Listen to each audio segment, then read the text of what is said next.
Vamos a leer Romanos 8. Llegando a la última parte. Yo creía que estudiando esto en la semana íbamos a cerrar 35 al 39. No sé si vamos a llegar a hacerlo, pero como dice Juan capítulo 2, dejaste el mejor vino para el último.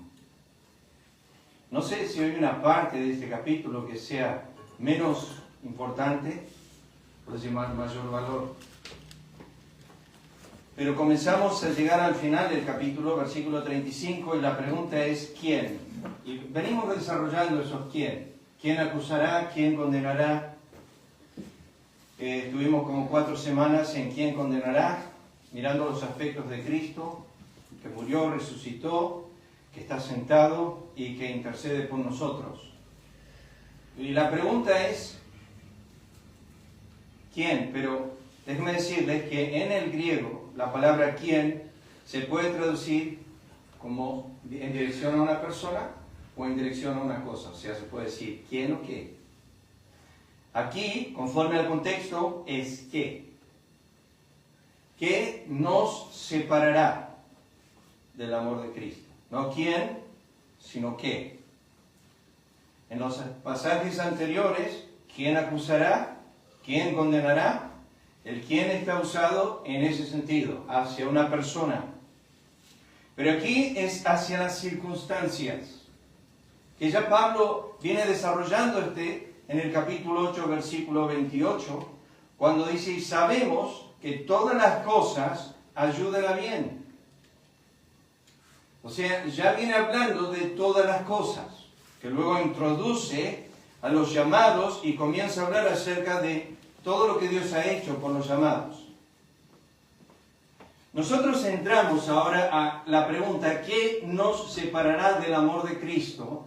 Y resalto el amor de Cristo porque el pasaje repite el amor de Dios 3 veces. Uno en contexto del Padre, uno en contexto del Hijo y 2 en contexto del Hijo. Fíjense, ¿quién nos separará o qué nos separará del amor de Cristo?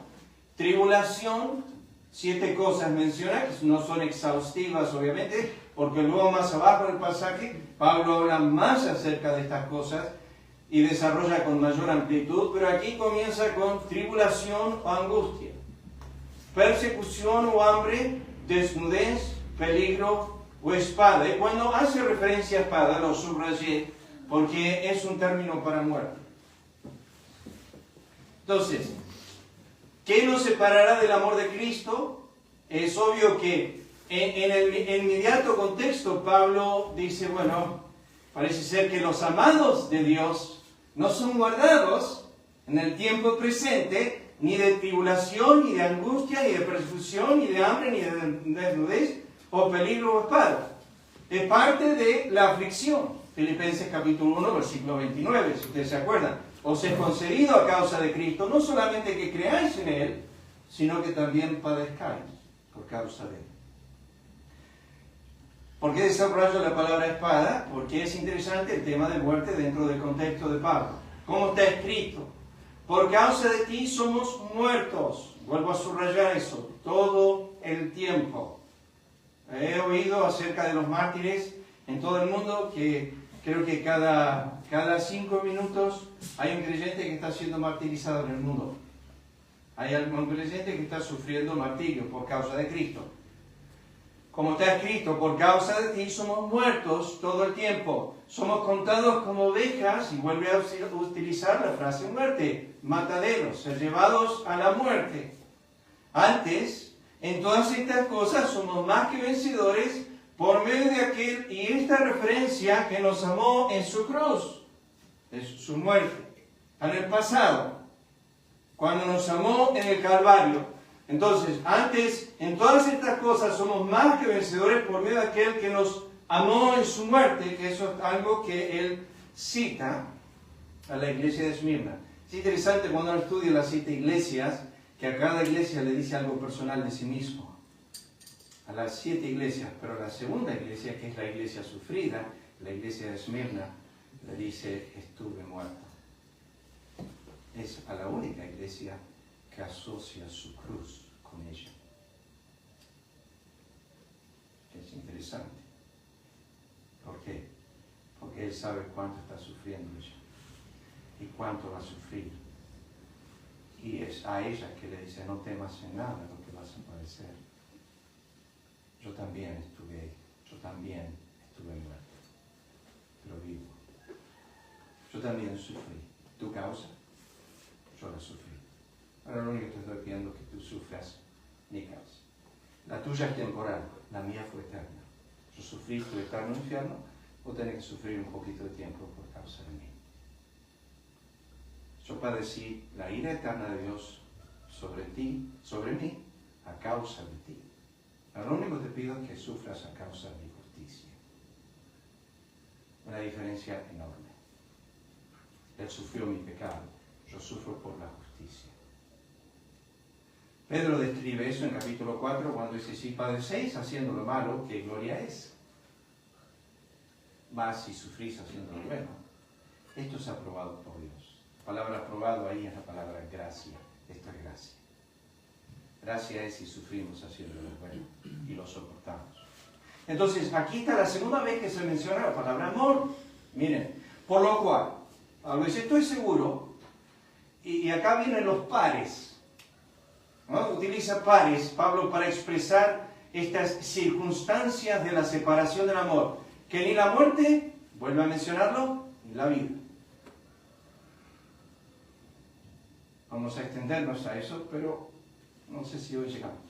Ni ángeles, ni principados, ni potestades, eso es el mundo angelical. Y cuando habla de esto, estoy seguro que ni los ángeles, con todo su poder, y no está hablando de los ángeles que no cayeron, porque ellos sirven a los que serán herederos de la salvación. Está hablando de los enemigos de los hijos de Dios, que son los ángeles caídos. Ni ángeles, ni principados, ni potestades, son categorías de rangos de poderes en el mundo angelical. Acá viene el segundo par. Ni lo presente, ni lo porvenir. Por eso lo puse entre corchetes. Ni lo alto, ni lo profundo. Pablo ya menciona esto. Esto es hablando de lo más sublime en el cielo. Lo más alto. El poder más alto del universo. Ni lo más bajo, lo más profundo, ya sea el infierno o tu propio pecado. Escuchen, cuando estudias el amor de Cristo, no hay pecado al cual te puedas inundar en su bajeza, que su amor no está debajo de eso. Es más profundo que tu pecado. Él ha ido más bajo que tu pecado, en su amor, en su gracia. Entonces, ni lo alto ni lo profundo, y acá viene esta frase tremenda de Pablo, ni ninguna otra cosa creada. Y aquí, si ustedes estudian estos versículos, se van a dar cuenta que Pablo está hablando siempre del sistema presente de nuestro mundo. No lo que no es creado, eso es Dios. Ella nos dijo en el versículo 31, que lo no creado, que es Dios, está a nuestro favor. No está en nuestra contra. Todo lo creado, todo lo que Dios ha hecho, todo lo que sucede en nuestras vidas, que es creado, no nos puede separar. El único que nos puede separar del amor de Cristo es lo no creado, que es Dios. Y Él está a nuestro favor. Por ende, como Él está a nuestro favor, nada nos puede separar de este amor. Vamos a desarrollarlo. Pero aquí está diciendo, nos podrán separar, y acá Él distingue, dice, del amor de Dios. Y no entiendo, porque esto no.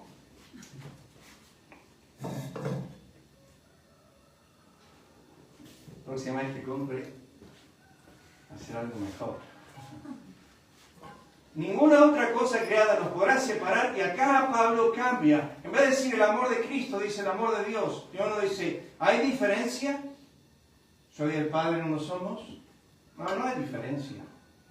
Aunque la Biblia distingue la divinidad en varios aspectos, lo sabemos a eso. Dios, la Trinidad tuvo parte en la creación, Dios, la Trinidad tuvo parte en la redención, pero el Creador propiamente es Cristo y el Redentor propiamente es Cristo, lo sabemos. El Padre no murió, el Espíritu no murió, el que murió fue Cristo. Por eso, entonces, escucho hermanos decir, Padre, te doy gracias por haber muerto por mí. Mal. El Padre no murió por ti. ¿El Padre estaba en Cristo? Sí. La Biblia dice eso. Dios estaba en Cristo, reconciliando consigo al mundo, no tomándose en cuenta a los hombres sus pecados, pero el Padre no murió por ti. El que murió es Cristo. Cuando uno estudia la Trinidad, se da cuenta de una cosa, que aunque el Padre, el Espíritu y el Hijo tuvieron parte en la creación, el agente central, creador, al cual atribuye la Escritura es Cristo. Y el agente central de redención, aunque se ofreció mediante el Espíritu eterno a Dios, y aunque el Padre estaba en Cristo reconciliando el mundo, la Biblia dice que el agente redentor es Cristo. ¿Por qué digo esto? Porque cuando estudiamos la Trinidad, la centralidad de la Trinidad es Cristo. Siempre. Y eso es en el hablar. Esto lo he estudiado mucho. Pero en el hablar, escuchen, el Padre, Cristo vino a hablar del Padre. Sin embargo, cuando Cristo estaba en la tierra, el Padre hablaba del Hijo. El Espíritu va a venir y vino para hablar de Cristo. Él hablará de mí. Cuando estudiamos quién habla más de quién, el Padre y el Hijo, y el Padre y el Espíritu hablan de Cristo. Cristo habla del Padre. El Espíritu habla de Cristo. El Padre habla de Cristo. ¿De quién más hablan? De Cristo. En el rollo del libro, dice el autor a los hebreos, en el rollo del libro está escrito del Padre, ¿no? En el rollo del libro está escrito del Espíritu. No, en el rollo del libro está escrito de mí, dijo Cristo. Dios quiso que el tema principal de la Biblia sea Cristo. Ahora, ¿es menos importante el Padre o es menos importante el Espíritu? No. Pero Dios quiso centralizar la persona de Cristo en la divinidad. Es un tema, es el tema de la Biblia, no podemos salir de él. Pero decir esto, separar del amor de Dios, y aquí lo aclara el Espíritu Dios, ¿qué es en Cristo Jesús, Señor nuestro? No vamos a hacer distinción. Es el mismo amor, sin embargo somos amados por dos. ¿Por qué? Porque Juan 10 dice, somos sostenidos en dos manos. Están en las manos del Padre, están en mis manos. Nadie las puede quitar de mi mano y no las pueden quitar de la mano de mi Padre. Hay dualidad en el sostén. Hay mucho de eso también en la Escritura. Entonces, este capítulo, que lo hemos dicho 1000 veces, pero les recuerdo esto. Comienza con ninguna condenación y termina con ninguna separación. Eso es lo precioso de este capítulo 8. Ninguna condenación y ninguna separación. Las dos frases están asociadas al amor de Cristo, pero en dos aspectos diferentes. La primera, ninguna condenación, tiene que ver con el amor en su sacrificio de muerte. La segunda, ninguna separación, tiene que ver con su vida. No la que vivió, sino la que vive. Ahora, déjenme decirle esto. Quería dejar esto más tarde, pero lo tengo que decir ahora. La muerte. Pablo lo menciona repetidas veces en el pasaje este. Se menciona abundantemente este tema, pero comienza Dios hablando con Adán en Génesis 3, diciendo, polvo eres, eso es tu esencia, y al polvo volverás, eso es tu muerte. Al polvo vas a volver. Quiero decirte, antes que te vayas del huerto, antes que nos separemos el uno del otro, que vos sos polvo y al polvo vas a volver. No tenemos una ilustración acá, pero mi padre fue llamado a la presencia del Señor 1 año y 8 meses mientras pastoreaba su iglesia en Monte Grande, Argentina, Buenos Aires. Él era el pastor principal, a su lado estaba asistiendo con él el pastor Juan Claudio González. Y de repente papá volvió de Estados Unidos de visitar sus iglesias, empezó a visitar gente y empezó con vómitos y salía de una visita, después de tomar mate y vomitaba y le estaba yendo mal. Bueno, fue al doctor para averiguar qué estaba pasando y bueno, encontraron que tenía un tumor en el páncreas y así empezó. En ese momento estaba activo como el pastor de la iglesia, a los 61 años. Yo me acuerdo cuando iba al instituto a enseñar que llegaba hasta la puerta y mi papá era una iglesia con 3 pisos y estaba primeramente el sótano, después la iglesia principal, después la casa pastoral arriba en el 3er piso donde vivían mamá y papá. Y yo iba media hora antes o unos 45 minutos antes y ahí estaba mi padre en el balcón arriba diciendo, ¿subís para un café? Decía, iba a tomar un café con él. Bueno, un viernes se tuvo que ir a Estados Unidos por causa de su situación y de a poquito se empezó a producir lo que la Escritura dice que nos separará. La enfermedad nos empezó a separar. Yo llegaba, miraba arriba al balcón, yo sabía que no estaba, sabía que estaba en Estados Unidos, me miraba con un poco de tristeza, como diciendo, no está papá, no puedo tomar un café con él. Íbamos todos los lunes con Lisa y los niños, porque él siempre preparaba un asado, todos los lunes nos preparaba, se levantaba a las 3 de la mañana, tenía los pollos ahí en limón, y se preparaba todo, era especialista en la parrilla. Y jugábamos al ajedrez, jugábamos al ping-pong, jugábamos al básquet. Mi papá no era muy deportista, pero esas cosas le gustaba hacer. Y hablábamos mucho de la Biblia todo el tiempo, preguntándole cosas.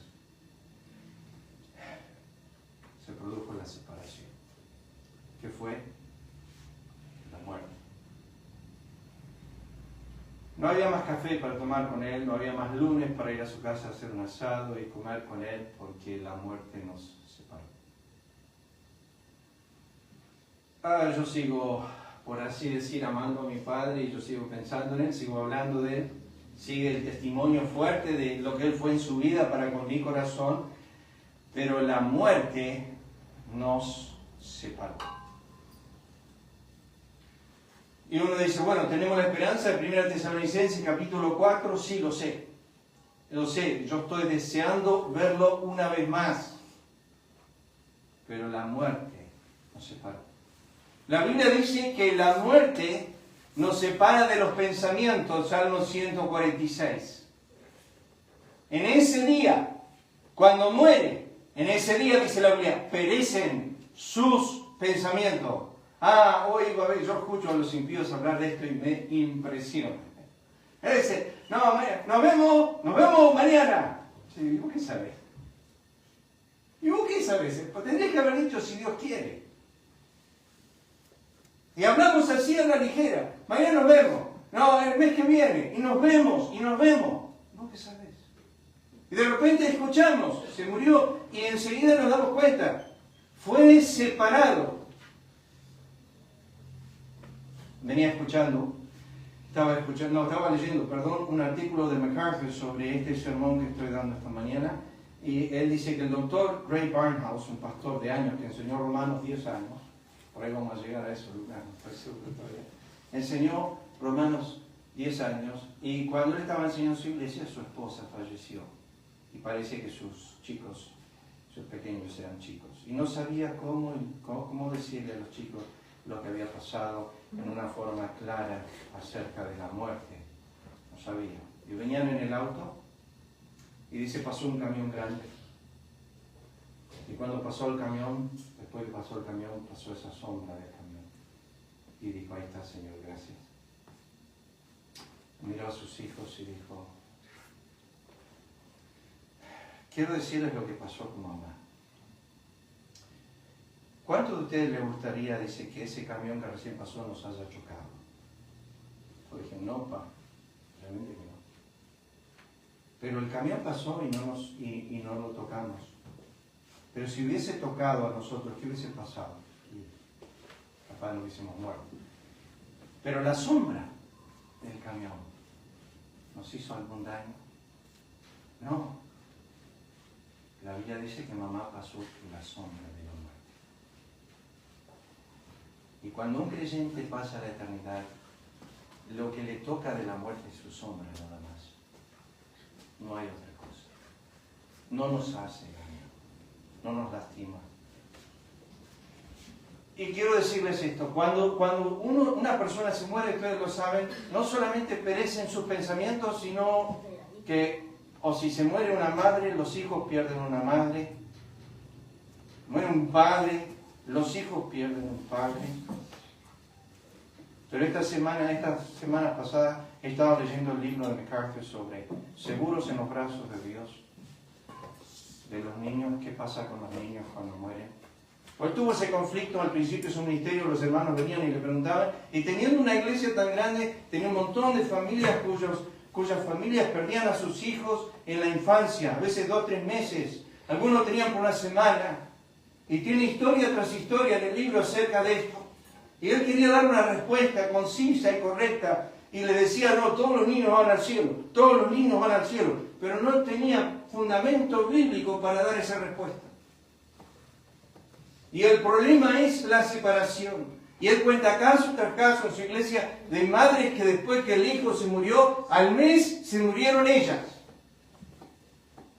No soportaron la tristeza.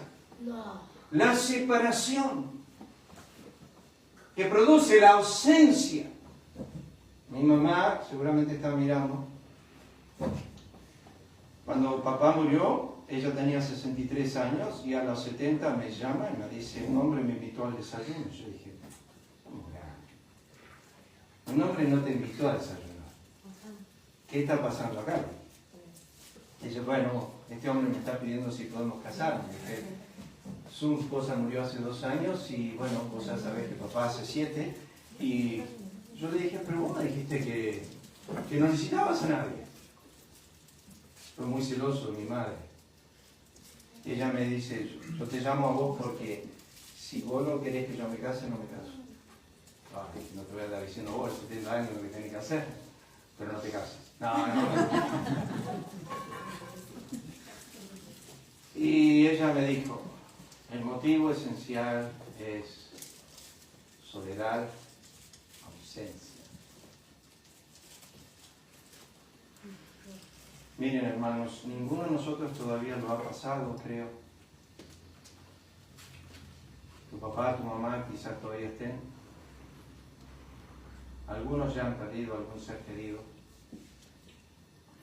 Pero la muerte, en el contexto de Pablo, es lo que más él enfatiza, que causa tanto dolor.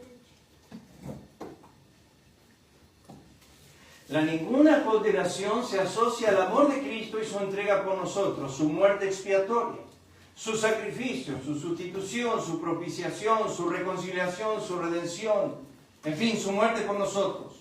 En la ninguna separación se hace referencia a la vida presente continua con nosotros. Él nunca muere.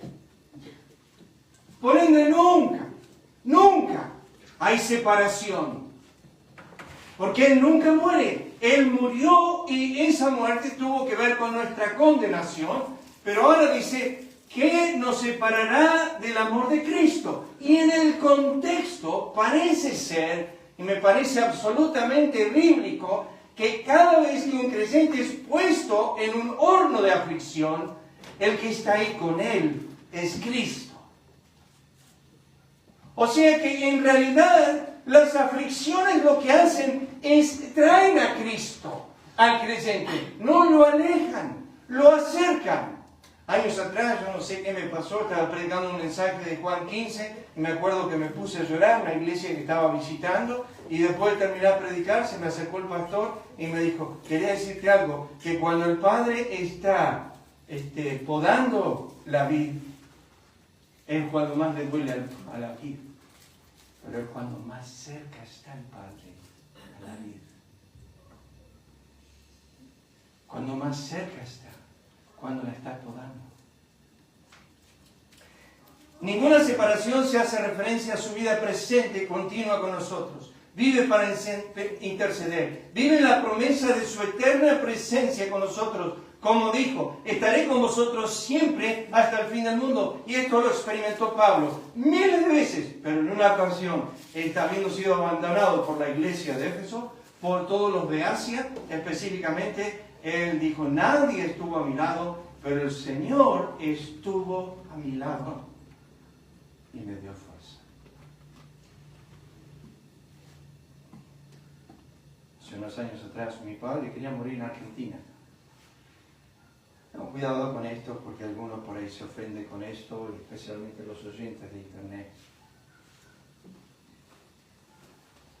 Mi padre, cuando estaba muriendo, estaba en el norte de Estados Unidos. Había establecido, creo que 8 o 9 iglesias en Argentina. Y él me dijo, nunca me he sentido tan abandonado, tan solo.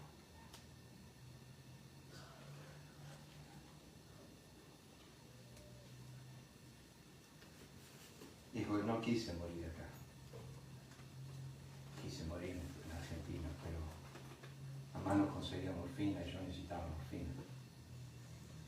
Y no soportaba el dolor, así que no quise morir acá.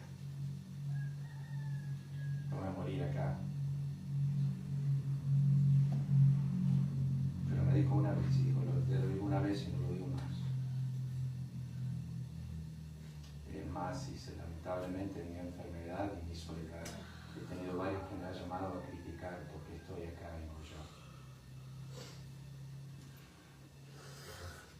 Todos padecemos circunstancias raras y extrañas al final de nuestra vida. ¿Quién nos separará del amor de Cristo? Separar. Pensando en breve, primeramente, en ese amor. Y le digo, es un océano en su inmensidad. No lo conocemos. Pablo lo dijo a los Efesios, el capítulo 3, y de conocer el amor de Cristo que excede a todo conocimiento. Pero lo primero que quiero que sepas de ese amor para contigo es que es omnisciente. Es a los que antes conoció. Nada de nosotros, pasado, presente o futuro, que el Señor no supiera de antemano. Algo que dijo Spurgeon años atrás. Doy gracias a Dios que me escogió antes de la fundación del mundo, porque si me hubiese conocido ahora no me hubiese escogido. Estaba bromeando. Él es omnisciente en su elección. Cuando Él te escogió en el pleno conocimiento de todo lo que eras. Pero el tema es que el amor que comenzó en Cristo para con nosotros era cuando no existíamos, cuando no teníamos pestañas, no teníamos uñas en los pies. No existíamos, no éramos. Y sin embargo estábamos en el escritorio de su libro, Salmo 139, todos los miembros escritos antes que fuesen formados. Él nos amó antes que fuésemos. Ya hemos dicho, en todo el conocimiento de toda nuestra condición. Ese amor de Cristo es inmutable. ¿Qué significa? Que no cambia cuando nosotros lo hacemos. Que no es más cuando estamos en comunión y menos cuando estamos lejos. Nosotros pensamos, hoy tuve un día hermoso con el Señor. Me levanté a la mañana, pude leer, pude orar. Hoy casi ni pequé. Eso me pasa todos los días a mí.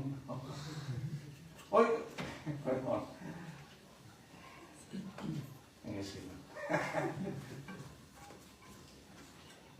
Él es inmutable. Mi esposa me está mirando con esos ojos como diciendo, ¿querés que hable? ¿Querés que hable? Él es inmutable en su amor. ¿Qué significa? He hecho esa línea, ¿no? Si yo mantenía una línea así recta, esa línea representa el amor inmutable de Cristo. Es así, no cambia. Y yo estoy acá abajo, parezco el latir del corazón. Un día estoy bien, un día estoy mal. Un día bien, un día mal. Y así estoy, sube y baja. Pero sin embargo, en todos mis subes y bajas así, Él sigue siendo el mismo para conmigo. Él me ama. Cuando yo le amo, Él me ama. Cuando yo no le amo, Él me ama. Cuando yo no le amo y bajo más, Él me sigue amando. Porque Él me ama siempre igual. Y porque yo tenga una obediencia mejor el día de ayer que tuve hoy, no significa que Él me ama más. Y lo está ilustrado en el pasaje de Juan 11 con Marta y María y Lázaro. ¿Ustedes se acuerdan ahí? Jesús dice, el Espíritu dice, Marta y María llaman al Señor, dicen, el que amas está enfermo y ella es pobre. Ellos entendían un poco del amor de Cristo. Ellas dijeron, el que fileas está enfermo, es un amor de hermano. Ellas entendían que Cristo la amaba al menos como un hermano. Dice, el que Fileas está enfermo y el Espíritu de Dios corrige el error doctrinal de Marta y María. Y dice, y Cristo amaba ágape a Lázaro. Ellas dicen, el que Fileas, el que ama con amor de hermano está enfermo. Y Cristo, el Espíritu dice que Cristo no lo ama con amor de hermano a Lázaro. Cristo lo ama con amor eterno a Lázaro. Pero el amor eterno de Cristo para con Lázaro no impidió ni su enfermedad ni su muerte. Esa casa estaba bañada en el amor de Cristo. La Biblia dice, y amaba a Jesús, a Marta, a Lázaro, y la que más devota era el amor de Cristo, ni la menciona con nombre, su hermana. Y dice, Señor, la que más se entrega tiene a ti, ni la llamas por nombre, y la que más discute contigo, decís, el Señor amaba a Marta. Marta es la que pelea siempre. Donde hay Marta, dice Worsby, siempre hay olor. En Lucas 10, hay olor de cocina, está cocinando. Está preocupada por las tortas fritas que está haciendo y María no está ayudando. En Juan 11 hay olor de corrupción. Es su hermano que ha muerto y hay olor, y ella dice, él hiede. Y en Juan 12 hay olor de perfume, de fragancia. Siempre donde vemos a Marta y María hay olor. Dice Worsby. Interesante, siempre me gustó. Es un amor incondicional. No está sujeto a condiciones humanas, a la obediencia o la complacencia, a la conducta o al bien hacer, a una respuesta conforme al amor recibido. Ah, no, dice Dios. Yo te envío con amor eterno. ¿Podías devolverme un poquito de eso? Ah, qué poco nada más. Ah, bueno, hoy te saco los ojos. No hace eso el Señor.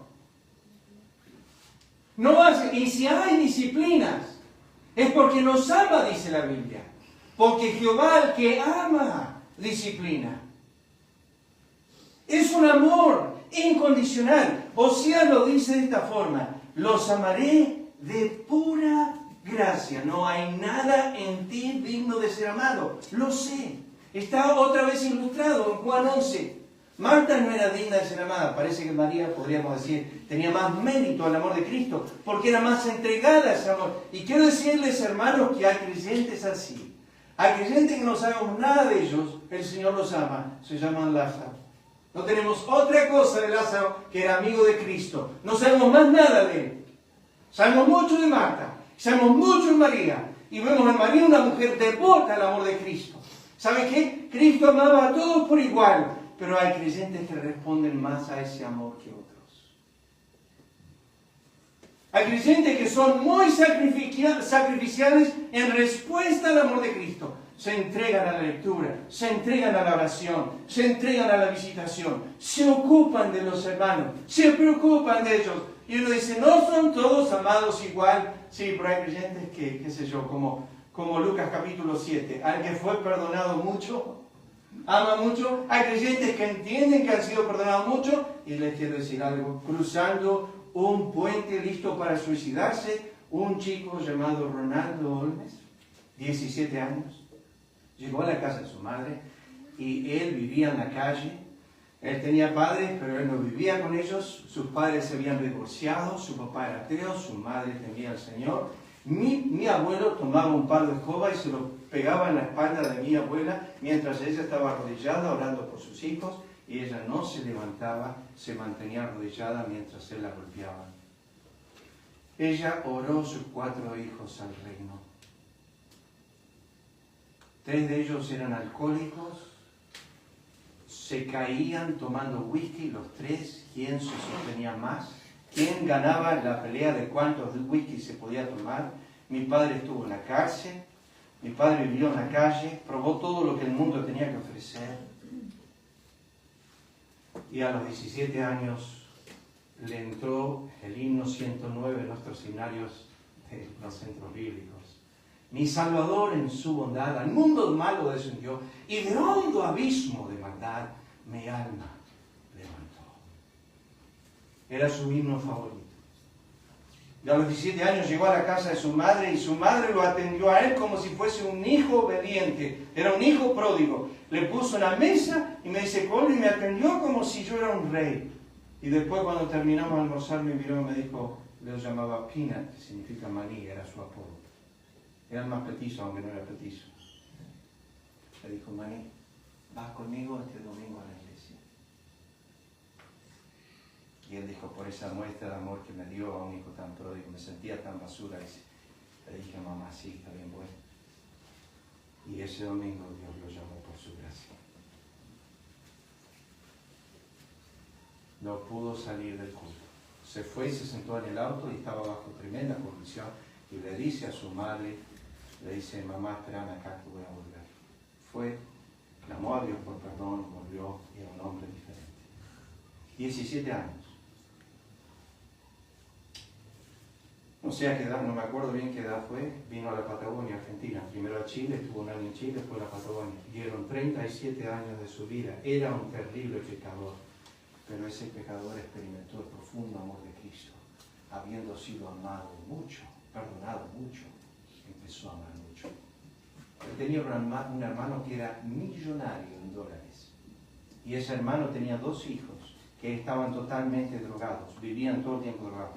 Y un día ese hermano se le acercó a mi papá y le dijo, Ronaldo, estás en Patagonia, Argentina, tus hijos van a salir un desastre.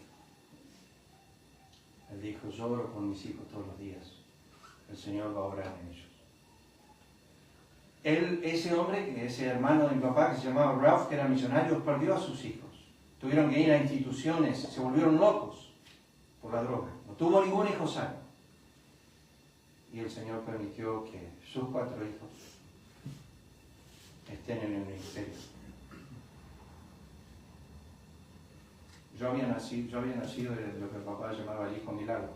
Porque mi mamá, el doctor le dijo que yo iba a nacer con... ¿qué era? Meningitis. Mi esposa dice... Así que no es. Mi padre puso las manos sobre el vientre de mi mamá y dijo, Señor, si tú lo mantienes y lo sanas, te lo entrego todos los días de su vida. Para que te sirva. Un día cuando me estaba yendo a la Argentina para tirar al instituto, mi papá me estaba abrazando en el aeropuerto y me dijo en el oído, Filipenses capítulo 2, como hijo has servido conmigo juntamente en el Evangelio. Yo oré por ti. Estás haciendo lo que yo oré por ti. Que des tu vida al Señor todos los días de tu vida. Como oró Ana por su hijo Samuel. Los amaré de pura gracia. Es eterno este amor, en calidad y en duración. ¿Por qué pongo principio y fin? Porque en la eternidad de Dios, en el término de su nombre de su Hijo, que es el alfa y el omega, el principio y el fin, somos amados en Cristo desde los días de la eternidad, como dice Jeremías, con amor eterno te he amado. ¿Qué significa? Bueno, quería poner una ilustración, le iba a pedir a Lucas si me traía un balde con agua. Pero supongamos que tenemos un balde con agua acá. De vez en cuando me agarra la loca a hacer una ilustración así. Y acá tenemos el balde con agua, acá. Y está lleno de agua hasta arriba. Y yo pongo mi dedo en el balde. Y cuando lo saco, ¿afectó algo el balde? No. Escuchen, el balde representa el amor de Cristo para que nosotros de la eternidad a la eternidad. Y cuando viene una tribulación a ese hondo océano de abismo de amor y sale, no afecta en nada. Porque nos ama como un océano en su inmensidad. Y no importa que nos llueva en adversidad y aflicción, nunca estorba el profundo amor de Cristo. Es eterno. No cesa. No tiene interrupciones. No hay nada que lo apague, disminuya, enfría. Nos ama en un presente continuo, eterno. Eso es lo que significa. Nos ama en un presente continuo, eterno. No hay nada que tú puedas hacer para que mengue un poco ese amor. No hay nada. Es más que suficiente.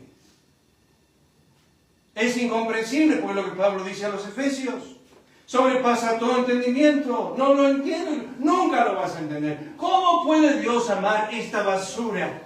Y hablo de mí. He visto mi corazón. Estuve en la casa de mamá y el Señor tuvo la misericordia de mostrarme cosas bajas de mi corazón. Y cuando me la mostró, le confesé a Dios mi pecado una y otra vez. Y fue el momento quizás más cercano a mi Dios, pero más aborrecible para mi alma. Me sentí como Job, me aborrezco en polvo y ceniza. Y en varias ocasiones llorando le grité y le dije a Dios, ¿cómo puedes amar esta basura?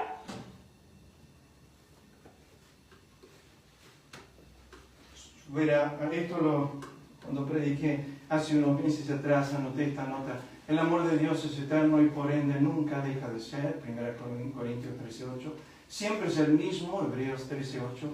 Nada nos puede separar de él, Romanos 8:35. No tiene causa en nosotros, es en él, no en nosotros. Es inagotable, es en pleno conocimiento, es incomprensible, es eternamente presente, es sacrificial, y ya lo mencioné, es incondicional.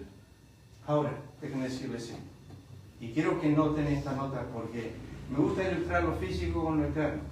Bien, ¿cuánto percibimos de los cielos, la tierra y los mares, y todo lo que en ellos hay? Los cielos y todo lo que en ellos hay, la tierra y todo lo que en ellos hay, poco y nada, y todo esto es temporal. Bueno, mi pregunta es ¿cuánto percibimos del amor de Dios? Él nos amó de la eternidad pasada hasta la eternidad futura. Pero ¿quién comprende cuánto somos amados por Él? Si podemos percibir lo temporal con miles de años en existencia, ¿cuánto menos lo eterno? Me pregunto. Si no podemos, perdón. 144 horas hizo Dios los cielos, la tierra y el mar. Esos son 6 días y por ahí la cabeza le está diciendo ¿cuánto es 124 horas? Tomen la concordadora, multipliquen 6 por 24 y 144 horas. Todas las cosas que en ellos hay, 6 días, si pudiésemos conocer las ciencias, la astronomía, el estudio del universo, la oceanografía, el estudio de los océanos, la geología, el estudio de la tierra, la física, la química, la medicina, todos sus derivados, si tuviese conocimiento de todas estas ciencias y tuviese 1000 años para vivir, no podría entender lo que hizo Dios físicamente en 144 horas.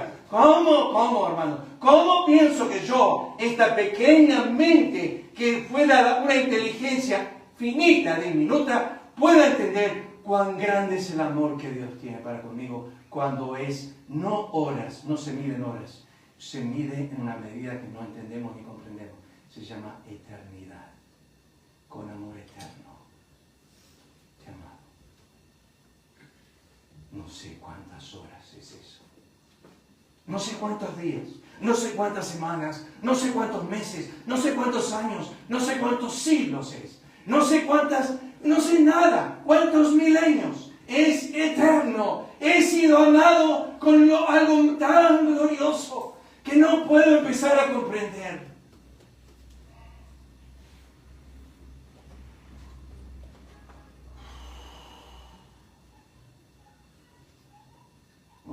Voy a saltear esto. No porque no sea importante, porque estamos casi a las 12. Y quiero cerrar con algo que me impactó el corazón de una nota del pastor McCarthy. Algunos ya conocen esto, voy a saltear esto, lo vamos a ver la semana que viene, si Dios quiere, porque es necesariamente importante, porque déjenme decirles esto, hermano, el que escribe esta pregunta es Pablo. Es decir, ¿importa? Sí, importa. Importa porque Pablo va a citar 7 cosas de las cuales ya 6 han sucedido en su vida. No es un mensaje de escritorio, es un mensaje de experiencia. Él no está escribiendo de lo alto de su cabeza, está escribiendo de lo bajo de su corazón. Está diciendo, yo sé qué significa no ser separado del amor de Cristo. Pero vos no fuiste atribulado, angustiado. Vos no sufriste persecución. Pablo, vos no tuviste desnudez. O vos no estuviste sufriendo frío, hambre. Vos no estuviste en estas circunstancias. Pablo dice, todas, y si quieren la verdad, de espada también, porque me apedrearon cuando estaba en Listra y morí, fui al tercer cielo y Dios me resucitó de nuevo y voy a morir de nuevo, así que también he sufrido espada. Y ninguna de estas cosas me ha separado de su amor. Experiencia, pero el amor de Cristo me constriñe, no había otro que habló tanto de esto. Por eso digo, acá está. ¿Cuántos han oído de este pastor George Matheson? Yo nunca había oído de él. Primera vez esta semana. Nació en Glasgow, Escocia, en 1842. De niño solo tenía visión parcial. Su vista fue empeorando progresivamente hasta que a los 18 años quedó ciego. 18. A pesar de su discapacidad, fue un estudiante brillante y se graduó de la Universidad de Glasgow y más tarde del seminario. Llegó a ser pastor ciego, de varias iglesias en Escocia, incluida una gran iglesia en Edimburgo, donde era muy respetado y querido. Entonces me puse a buscar. Y sí, ¿y quién cuidaba de este hombre que estaba ciego? ¿Y cómo llegaba al púlpito para predicar? Y nunca vio ningún miembro de su congregación. Y todos lo estimaban a pesar de ser un pastor ciego. Su discapacidad no dejó de servir a Cristo. Escuchen. El que cuidaba de él todo el tiempo era su hermana. Ella estuvo en su ministerio. En su ceguez, ella lo mantuvo, lo cuidaba todos los días. Bueno, eso lo ayudaba. Tras un breve noviazgo con una joven, ella rompió el compromiso diciendo que no podía estar contenta casada con un ciego. Algunos creen que esta dolorosa decepción en el amor del romántico llevó a Matheson, este pastor, a escribir el hermoso himno que comienza con la siguiente estrofa. Oh amor, que no me dejarás. Es Cristo. Oh amor, que no me dejarás. Descansa mi alma siempre en ti. Es tuya y tú la guardarás, su alma. Y en el océano de tu amor, más rica al fin será. Sufrió una sola decepción en la vida en el amor. Una chica que viendo su discapacidad de ser ciego, dijo, no quiero nada con él. Pero surgió este himno. Steve Green la canta. Está en YouTube, cantada, búsquenlo. Precioso himno, tiene 4 estrofas. Pero la primera estrofa es, oh amor, no el de mi novia. Oh amor, que no me dejará. El de Cristo. Estoy ciego, pero Él no me deja. Soy débil, no me deja. Soy pecador, no me deja. Él me ha amado con amor eterno. ¿Qué nos separará del amor de Cristo? No hay nada. Vamos a orar. Padre, gracias por esta mañana de resurrección. Gracias por poder meditar en tu palabra. Bendícela a nuestros corazones. En el nombre de Cristo. Amén.